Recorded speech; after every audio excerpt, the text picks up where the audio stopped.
We'll be starting in just a minute or two and give everyone a chance to join. Feel free to let us know in chat where you're joining from today. Welcome to those of you who are just joining for your first Intopia webinar, and welcome back to those who have joined us for some of our previous webinars.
All right, let's get to it. Good morning, everyone. Welcome to Intopia's To Equitability and Beyond, Embracing Equitable Design Principles webinar. Thank you for joining us today and taking the time to broaden your knowledge. I'd like to start by acknowledging the traditional custodians of the lands on which we gather. I'm calling in from the lands of the Bunurong people of the Kulin Nation here in the outskirts of Naarm in Melbourne.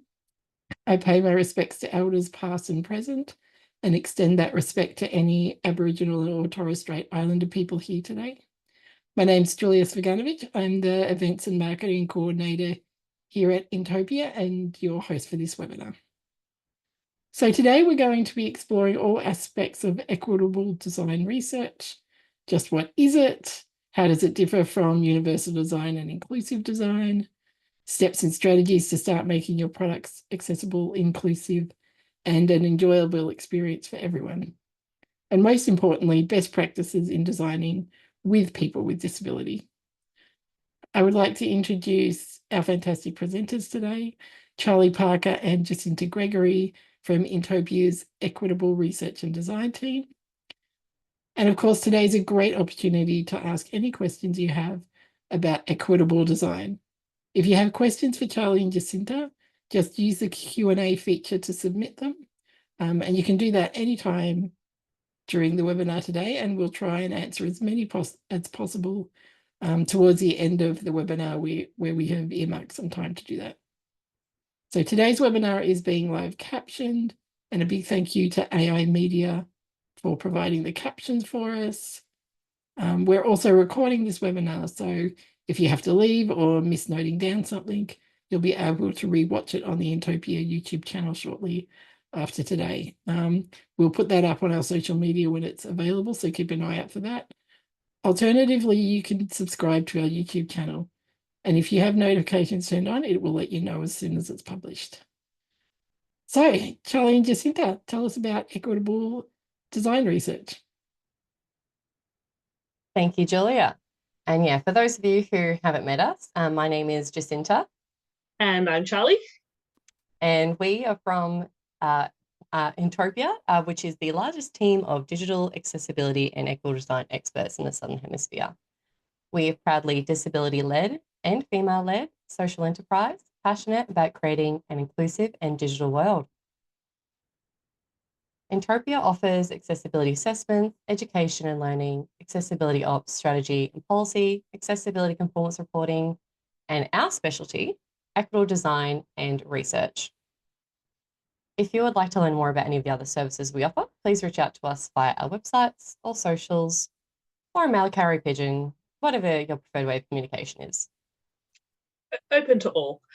So our Equitable Design and Research Service helps organisations to design with, not for people. The practice evolved from recognising a market need to connect organisations with people with disabilities and alternate access requirements. So since expanding our practice to include design, we've been able to introduce conversations around accessible usability much earlier in the design process. So this has also highlighted some specific design challenges, such as placing a much higher priority on focus order.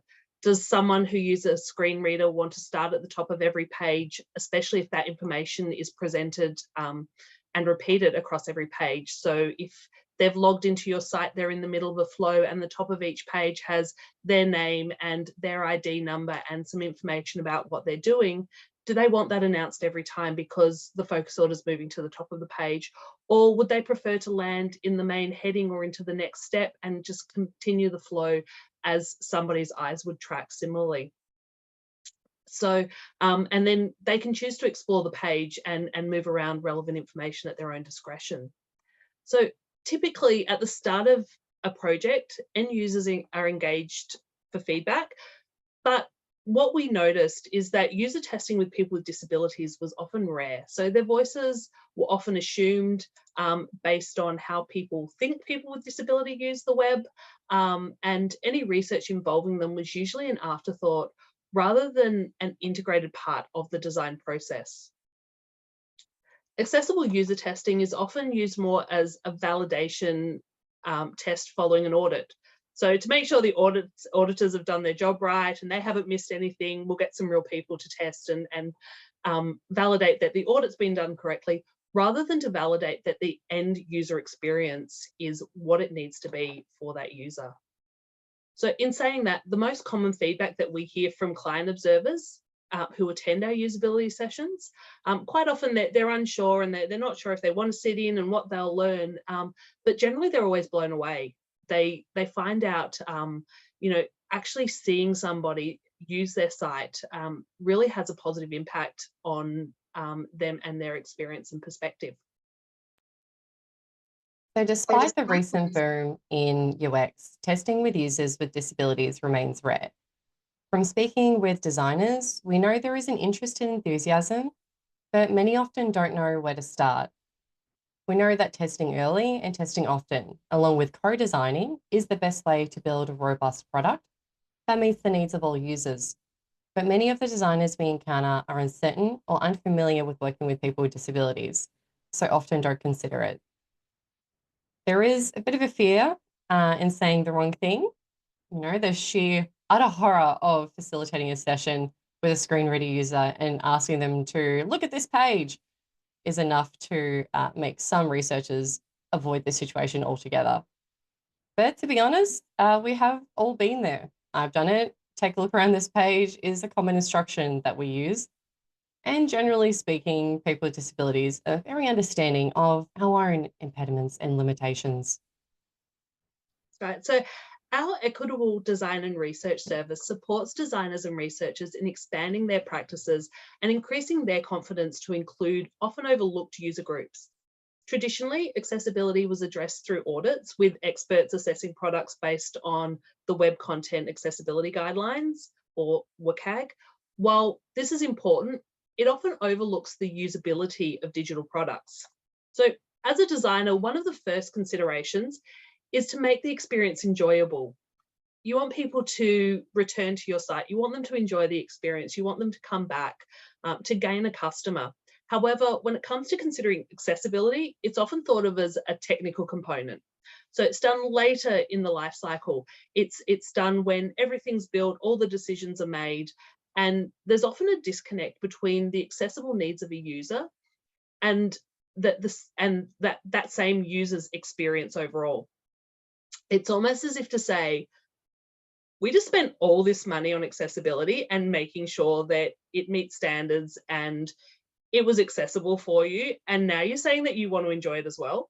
Like, you can get from point A to point B, you know, what more do you want from us? So it's not uncommon for our team to encounter usability issues in products that have passed accessibility audits. A page or a site can have zero technical accessibility problems, but we still have users who have problems completing tasks. And this highlights the importance of involving real users who are most impacted by accessibility to test the usability of your products. The jewel in the crown of our practice is Intopia Connect. Intopia Connect was launched in July 2018, so we are celebrating our 6th birthday. Just scraped into July, so we're now 6. Intopia Connect was established to bridge the gap between businesses and users who rely on assistive technologies or face digital challenges. Over the past 6 years, we've helped improve usability and accessibility for businesses and government agencies across the globe by connecting the organisations with diverse user groups. From the outset, we focused on the voices of people with disabilities and have since moved on to include more underrepresented and marginalised groups, such as those defined by ethnicity, religion, age, sex, gender, socioeconomic background and culture. Expanding our user base aligns with the Australian Digital Transformation Agency's usability standards, facilitating compliance for businesses and agencies when developing products and services. So, while we recognise that the access needs of people with disabilities will always be the foundation of our practice, a person's experience is shaped by a more holistic viewpoint. It's not just a single aspect, such as a person's disability, that defines how they interact online. A person's gender, expression, ethnicity, age, education, and culture can all contribute to how someone responds and interacts with your product. Each of these elements intertwines to create a unique perspective and influences a person's interactions. By siloing one aspect, I should say, and focusing on and fixing for that one attribute, if I can get my words correct today, you will never meet the needs of the multifaceted nature of individual identities. For example, a person completing a sign-up form on your site may have a dexterity-related disability and use an alternate input device. And they might also be trans and non-binary. If the form hasn't been designed to be accessible, that is one hurdle. But then their experience can also be negatively impacted if the options for title and gender don't match their identity. You just created 2 strikes against gaining a new customer. And what happens when we have a bad experience? Well, we tell our friends, or if it's really bad, then we get online and tell the world on social media.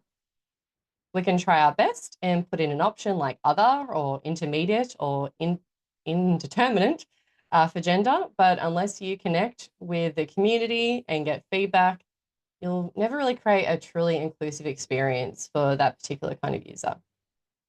So how do we just start creating better experiences for all? Well, ever since the birth of UX, people have been developing rules and principles to create a better and more inclusive and consistent experience for everyone. Many of you are likely familiar with the principles of inclusive design and universal design. But for those who are unfamiliar, I'll just give you a quick little Cliff Notes version, because while these 2 sets of principles are important in the overall scheme of things and have their place, we don't feel they necessarily address the needs of underrepresented communities. So, what is inclusive design? Inclusive design includes designing for one and extending to many. It's an approach that aims to create products, services, and environments that are accessible and usable by as many people as possible, regardless of their abilities, disabilities, or other factors. And it focuses on accommodating a wide range of users, including those with diverse physical, sensory, cognitive, and cultural needs.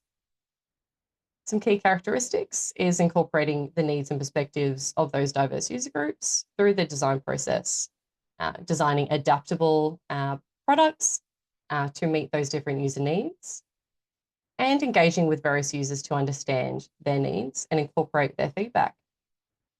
For example, you might design a website with features that support screen readers, keyboard navigation, and high contrast modes to accommodate users with different abilities.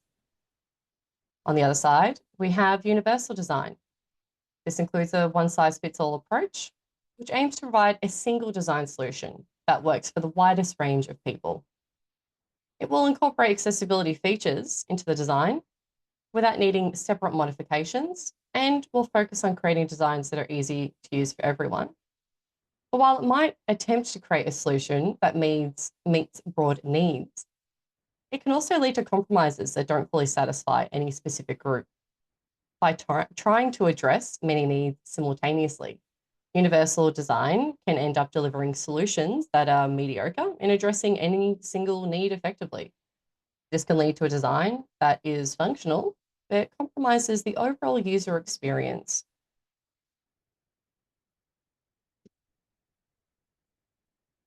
So a term that might be newer to you is equitable design. So what is equitable design?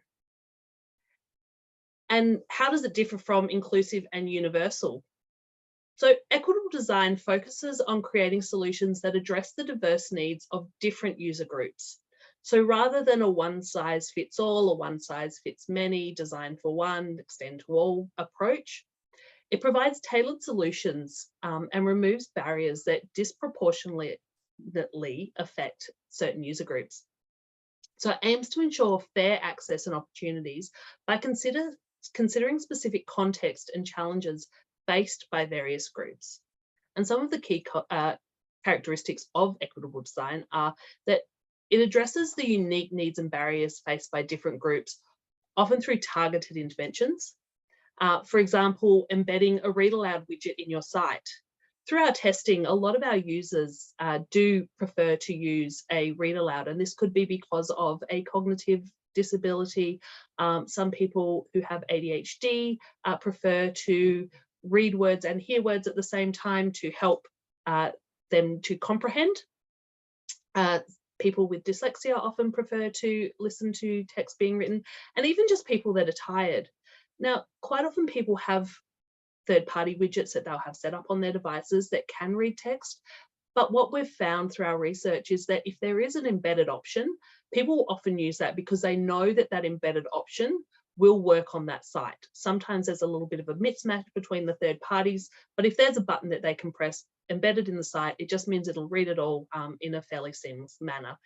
And let me be very clear, this is not an overlay. So this is just a widget within the site that reads the text.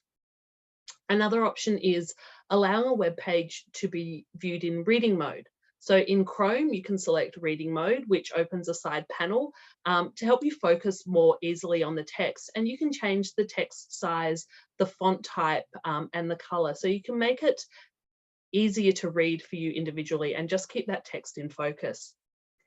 It also focuses on fairness. So it levels the playing field by providing support where it's needed most for people, rather than a one-size-fits-all approach. And includes features or modifications that it specifically address challenges of underserved or marginalised groups. So we believe that equitable design bridges the gap between inclusive design, universal design, and accessibility. Through all of these principles, there are links between them, but we feel that equitable design gives people what they need to have an equitable experience from your site.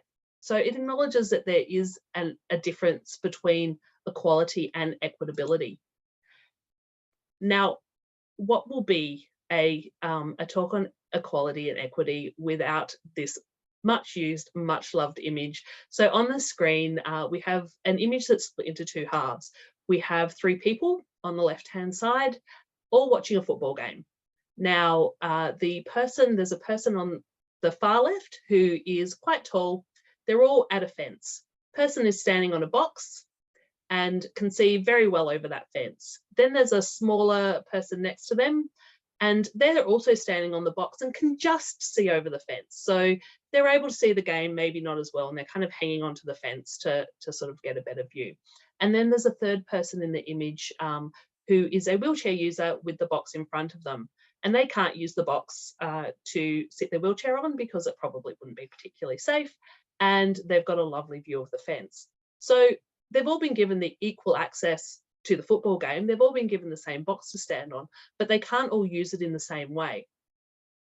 On the right-hand side, we have an image of equity, and that shows that the person on the far left, standing on the ground without any assistance, can still see over the fence and enjoy the football game.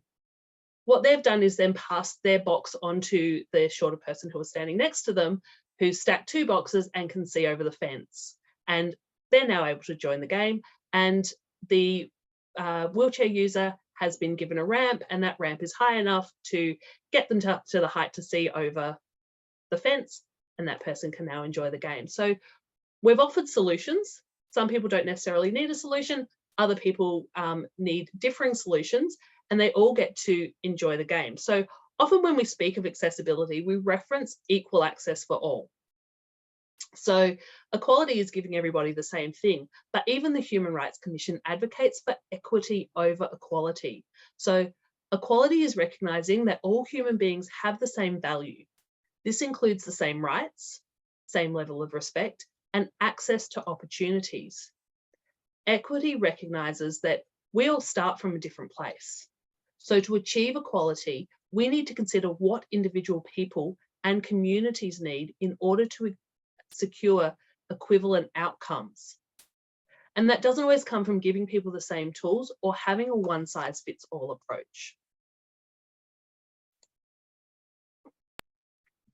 So the best practices for equitable design ensure that products and services are accessible, inclusive, and fair for all users, regardless of their background or abilities. And here's how to include these practices in a project. So, starting with user research and involvement. Involving a wide range of users in research and testing, including those from underrepresented or marginalised groups, and using diverse methods to gather feedback, ensure that all voices are heard and considered. With accessibility, choosing your preferred level of the Web Content Accessibility Guidelines and building towards it to ensure your design is usable by people with disabilities, but then following that up with regularly testing your designs with various assistive technologies and real users with disabilities. Now, we haven't foregone inclusive design altogether. Under inclusive design, we can create designs that accommodate a wide range of experiences, as well as physical, sensory, and cognitive abilities. By using flexible design patterns, we can incorporate design elements that can be easily adjusted to meet different needs. With equitable representation, we can reflect diversity in our design and ensure it represents and respects the diverse cultures, identities, and experiences of our end users. And then on the reverse side, actively working to identify and eliminate biases in our design process, maybe on an individual or on a team level, and in our design output. Under feedback and iteration, we can gather diverse feedback and continually seek input from a broad spectrum of users throughout the design process. And then iterating based on that feedback we collect will help us make informed adjustments and improvements to any designs. Under training and awareness, we can educate our team, provide training on equitable design and practices, and the importance of inclusivity, while also promoting awareness and fostering an environment where equity and inclusion are integral to the design culture. Next, under documentation, you can create a component library or however you document your design choices and document how equitable design practices are implemented and the decisions that are made in relation to those choices and designs. And then transparency. By sharing the design process and rationale with stakeholders, you build trust and accountability within your processes. By incorporating these practices, you ensure that your project is more inclusive, addresses the needs of a diverse audience, and promotes equity in its design solutions.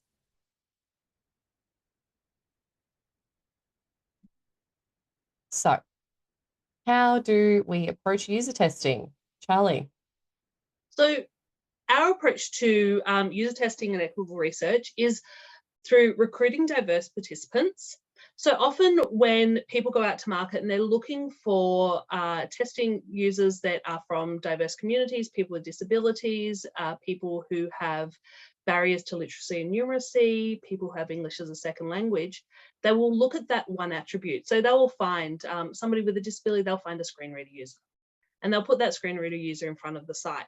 But unless that screen reader user is actually somebody who would use your site, who understands the context of your site and the content of your site, the feedback that you're going to get is not going to be as of high quality. You might get some technical feedback, but you want a full usability testing feedback. You don't want to know, okay, yes, they can work through the form, yes, they can submit the button. You want people to say, yes, I would come back and use this site. So rather than finding a screen reader, just a screen reader user, we always endeavour to find a screen reader user that meets your customer profile. So you want someone who's likely to be your customer or end up being your customer once they've tested your site. We also look at unique needs. So with our experience and expertise, it provides us a deep understanding of the feedback that we receive. Again, when we're doing user testing, quite often there are budget constraints. So with accessible user testing, we'll be given 5 participants. Now, in a standard usability study, that would be the bare minimum of one particular demographic. So you'll have 5 participants of similar age, gender, financial status, employment, things like that. And then you compare and contrast all of their feedback. What we generally have is 5 users. And of those 5 users, one will be a screen reader user, one will have low vision, one may have a dexterity related disability, so use an alternate input. We will have people with cognitive disabilities, so they may need text to speech input and things like that, or text to speech tools. So what we then have to do is take all of those one person opinions with those singular needs and compare it to previous perspectives that we've had. So identifying patterns and unique insights to refine our recommendations. So another thing we focus on is effective communication. So communicating effectively with users who have different communication preferences or needs is really important. So some of the users that we, or participants we have, are deaf, some are non-verbal, we have screen reader users and people with cognitive disabilities, and these communications can be complex. When you're running a session and you're asking a screen reader user, you're asking them questions and getting feedback, and they're talking to you while their screen reader is running. It's almost like, I talk about it a bit like a game of jump rope, where you're sort of waiting to jump in and you've got to wait for that right moment where there's a little bit of silence that you can jump in and ask a question when that person stops talking, when the screen reader stops. So working around that communication. We've also had participants who are non-verbal. So doing what we do remotely can be really difficult, but we got around that by, I would ask the question and the person would do the task and then type up their thoughts through the chat. So there are different ways and methods of communicating. So we also look at how we interpret the feedback. So users might express their experience and challenges in different ways, and it can be difficult to interpret this feedback accurately. So often what somebody says they need or what they want, or how they explain their experience, is not necessarily what we observe throughout the session. So someone might say, no, it was really good. And what was actually really good was they were enjoying the conversation, they were enjoying giving the feedback, but they actually struggled with the task. So it's being able to understand the context and nuances behind comments, which is crucial for deriving meaningful insights. And there's also balancing the different needs of user groups. So different groups and different people might have conflicting needs or preferences, and it makes it challenging to design a solution that works well for everyone. So we might have one participant that says, when I come to a page, if there's accordions, I want them all open and I get to see everything, and I can then close off what I don't want, but at least I get all of the information in one shot and I don't have to go through and open and close things. But we know for other groups that if they were hit with that much information that all presented on the page at once, it would actually ruin the experience for them. So a way to get around that is to having an expand all button. So for people who want to have all of the information hit at once, they can expand everything, read through it at their leisure. Other people who would prefer to keep things hidden and work through more methodically are able to do that as well. So there's also the resource allocation. So gathering and analysing insights from diverse user groups is resource intensive, because you do have to compare and contrast differing perspectives and finding something that will work best for all. And that takes time, money, and expertise. And we tackle this by drawing on our diverse expertise to efficiently manage research and deliver actionable insights. So we like our recommendations to have a clear action and which group they are going to help as well. And then we integrate that feedback by translating into design improvements. So we approach this by being adaptable and iterating on feedback. So we'll look at the feedback that we've given, work through what we've got, and work with what will work best with the overall design. We don't necessarily go with, again, a one size fits all or a one size fits most approach. Certain recommendations we will give on a similar subject or a similar topic will be different depending on the context of the site. And then ongoing engagement. So we really recommend building and maintaining relationships with diverse user groups. So that's not just doing one test and then leaving it. It's bringing people in constantly and consistently. We have a database of over 300 people, and along with many network connections, so many organisations from representative communities, and continuously engaging with these groups is really necessary, because things change, perspectives change, people change how they prefer to interact with things. And so keeping on top of what people's preferences are is really, really important. And also finally, privacy and ethics. And this is really, really important when working with vulnerable populations. It's crucial to ensure that their privacy is protected and that the research is conducted ethically. So often it's something that people don't often see, and they finally get this captured on video and they want to share and show everybody. But it's really important to make sure that people are aware of how their information is going to be used. And this includes obtaining informed consent and handling data responsibly. So starting with an accessible NDA, you need to make sure that your NDA is accessible. It can be read and understood by all users.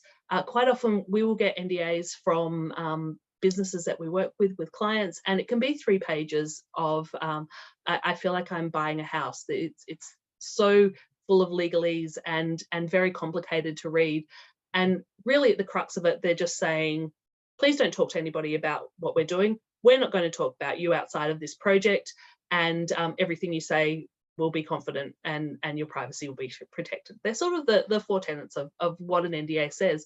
So as long as you have that information, the person understands, and they can sign their name or put in their name and date, because quite often electronic signatures are really, really difficult. And as I mentioned briefly, we do a lot of our work remotely, so we don't have someone in front of us to sign, and quite often people can't sign that. Some people can't hold the pen, some people can't see the paper, so an electronic NDA is really the best option. But finding an option that people can interact with, understand the content, and acknowledge that they understand and accept the terms and conditions is really important. And also ensuring that session recordings are only used within each project. So the recording for the session, unless otherwise explained to the participant, should be kept within the project and then deleted within a specified amount of time. So you don't want videos just hanging around, especially again when you're doing online user testing. You want to make sure, so quite often people will, as they're filling out forms, personal data will pop up, their email address will show on screen. You don't want all of that personal data just floating around in a video in your files saved on a share drive somewhere. So having a really clean and clear way of making sure that those videos are deleted after a certain amount of time is really important as well. And by addressing these challenges, we help businesses create inclusive and accessible digital experiences, driving innovation and improvement for a more inclusive digital world.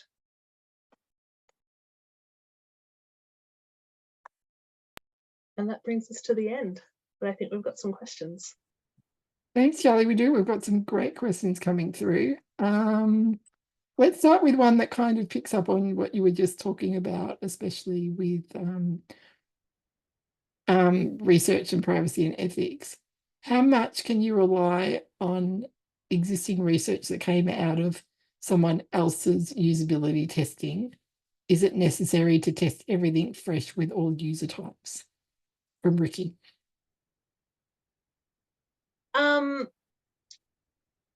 With existing research, is that research that it depends. If it's research that you've done before, and you've or research that I've just reading the note here, someone else's usability testing. It's like any research. If you read someone else's research paper, you look at how the research was conducted, what information they were looking for, what hypothesis that they were proving, and who they tested with.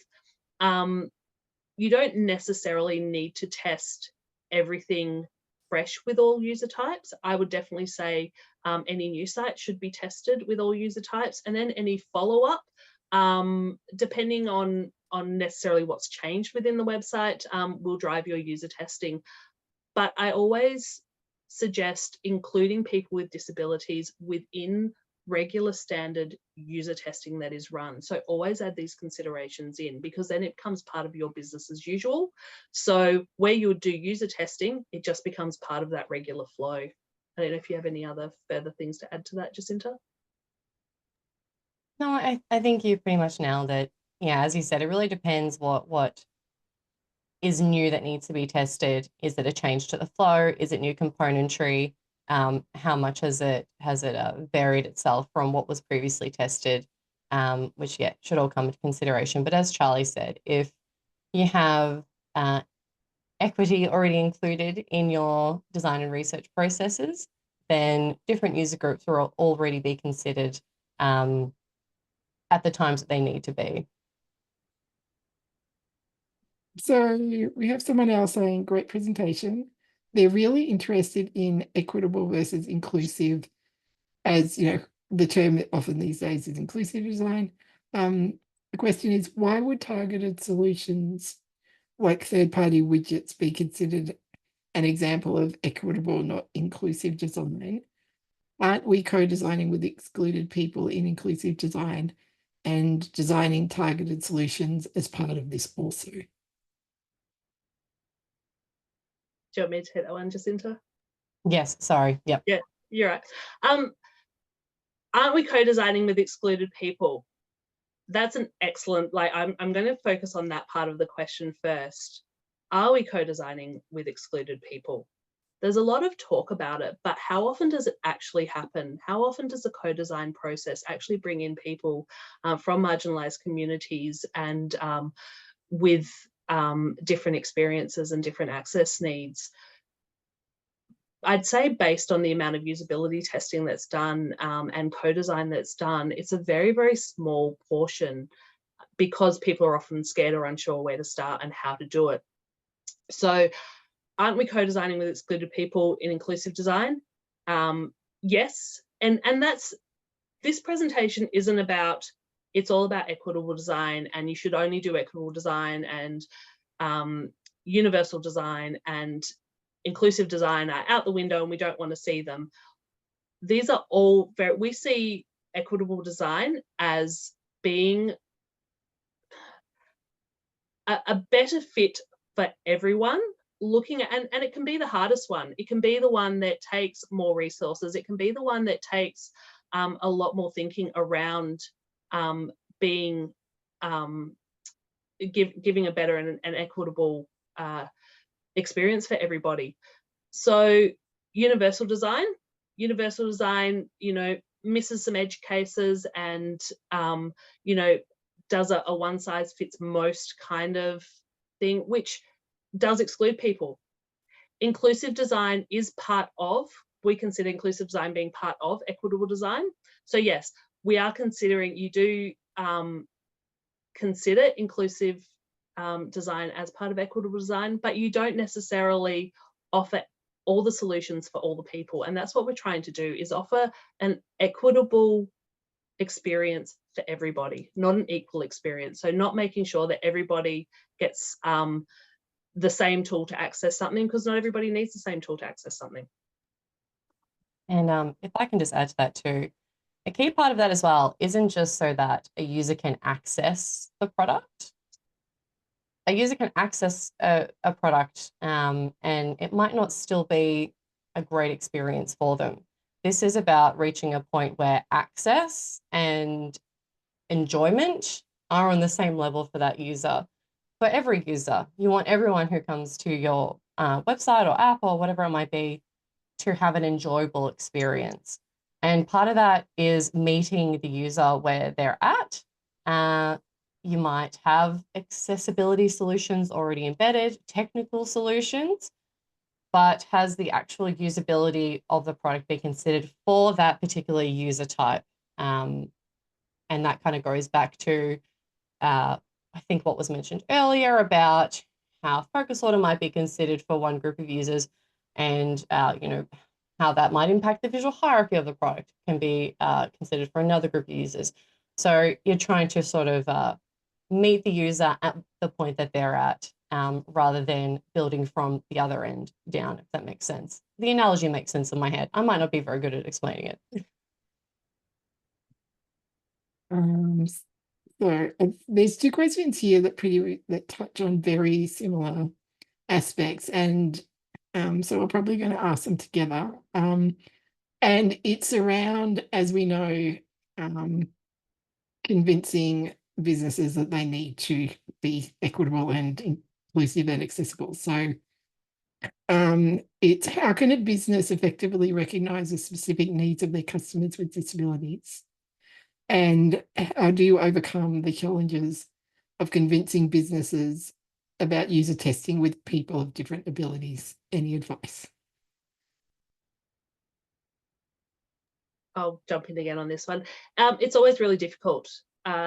Selling up is much harder than a top-down directive. So if there's buy-in from the executive that accessibility is important, it's much easier to then sell an accessibility audit to them, and then B, testing with users.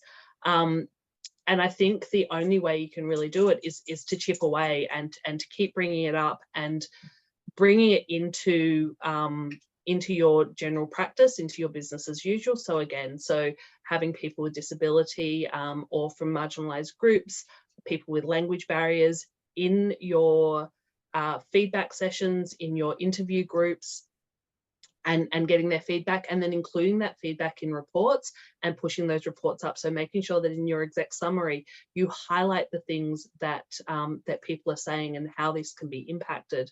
Another way that you can do it is also doing further research and finding out how much, it sounds terrible, but how much of the economy does that particular group control? So how many more customers are they going to get if they fix these issues?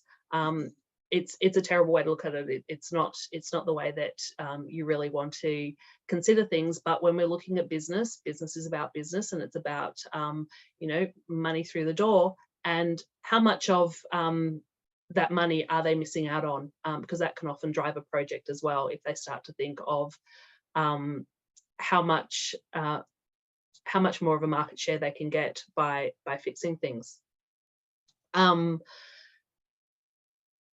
And also, if you can show them, so get people to come and join user sessions as observers, allow them to sit in and actually see the impact. Using those recordings, we did mention that keeping recordings within a project, but with the participants' permission, you might be able to take snippets of that and show an exec in a presentation what this experience is actually like. And they'll find that if they're doing audits and the experience still isn't great, they'll start to bring those voices in earlier. And we're seeing it more and more. That there is definitely a shift of co-design, of talking to people. Again, it doesn't happen as often as it should, but there is more and more of a presence being seen. And I noticed that, Ricky, you've updated to say that you're talking about other people's research. I always look at other people's research. I look at what people are are finding and see how that balances with what I'm seeing. So sometimes I find a really interesting point and think, well, we haven't seen that in our practice. So then that puts it in the back of my mind of, is this something that's coming through, or is this old research that's bypassed? So that's it from me. Right, and we are pretty much out of time. So please join me in thanking Charlii and Jacinta. And thank you everyone for contributing your questions. I'm sorry we didn't quite get to all of them today. A recording of the webinar will be available on our YouTube channel very shortly. A big thank you to AI Media, who were our captioners today.